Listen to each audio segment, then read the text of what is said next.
Do you ever come across that challenge on a cold call where you've got the person that you know is the person that you would like to be speaking with, your ideal prospect on the end of the line? They're interested and they're keen to explore, but the objection that they throw your way is that it wouldn't be themselves that would make the final decision. And when you hear that, you run the risk of losing that opportunity because your ideal prospect is actually trying to pass you in other directions and you just lose control. This happens quite a lot, and in fact happened very recently on a call of mine, where the background of this is I've got my ideal profile of prospect on the on the call, had a good conversation, he's very intrigued, but then he gives me the objection that it's not me who makes the final decision here. So what I'll do is I'll play the call from that moment, and then we'll start to break down how I handle this and at each step of the way. So first thing I'll do is I'll just find the moment in the call where the prospect says, it wouldn't really be me that would have the final say. So there it is. I'll just add that to my timeline, and let's listen back to this from this moment of the call. It wouldn't really be me that would have the final say on it. So in terms of just, I guess, to give you a feel for the way that the business is set up. So I have overall responsibility from a sales perspective, which is managing the sales team that are responsible for going out and generating new clients and keeping our clients, growing our existing client base and all of that, as you can expect.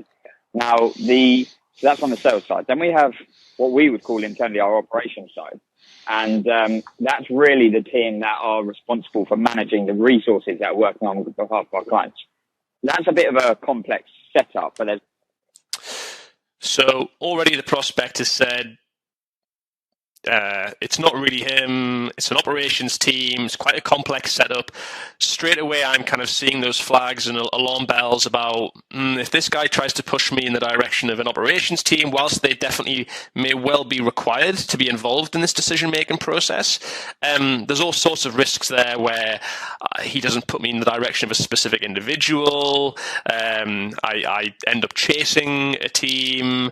Right now is my window of opportunity where I've got somebody on board who can become a champion, who can help me get involved with the stakeholders. The prospect then basically gives me a reason as to why they would still be involved in this decision. Globally.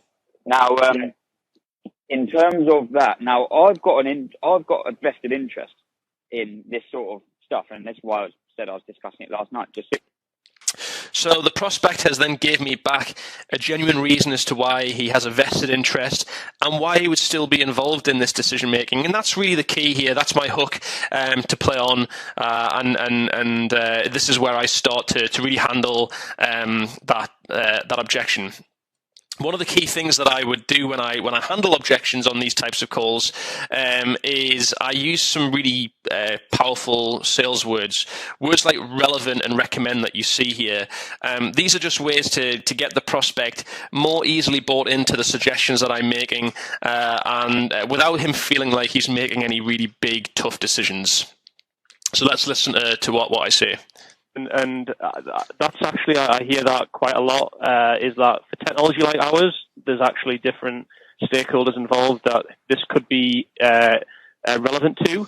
I definitely think from your perspective of the ultimate outcome of any company and any outsourced sales development company using our technology is about improving sales outcomes and sales performance. So here's what I would recommend, and I take everything that you just said on board. If we can have that like initial conversation again at a time that's more convenient, because I know that I've been an interruption. If you feel at the end of that conversation saying, right, yeah, this actually feels like this is worth exploring more, then maybe what would make sense, I'm down and set to be down in London in a couple of weeks' time, is if you felt it was relevant, you could perhaps get others involved on your side who this might be interesting to, and we could kind of combine those individuals in a meeting. But so what I've done there is I've kind of taken that feel, felt, found approach. I said, yes, I hear that quite a lot. I appreciate there's lots of different people that are typically involved in the decision-making process. This feels like it's relevant to you. And on that basis, let's just have that initial conversation to see if it's even worthwhile involving those other stakeholders that you that you talk about. This just feels like a very non committal decision for this guy to make, and I'm kind of selling him again on the call. I'm not selling him on the product. I'm selling him on that next conversation, getting him really comfortable that actually at the end of that conversation, this might not be a good fit, and I'm perfectly comfortable with that too. And as a result of this, the prospect then agrees to the meeting. But that step or not? Yeah, makes sense. Now, so. Wanted to share this.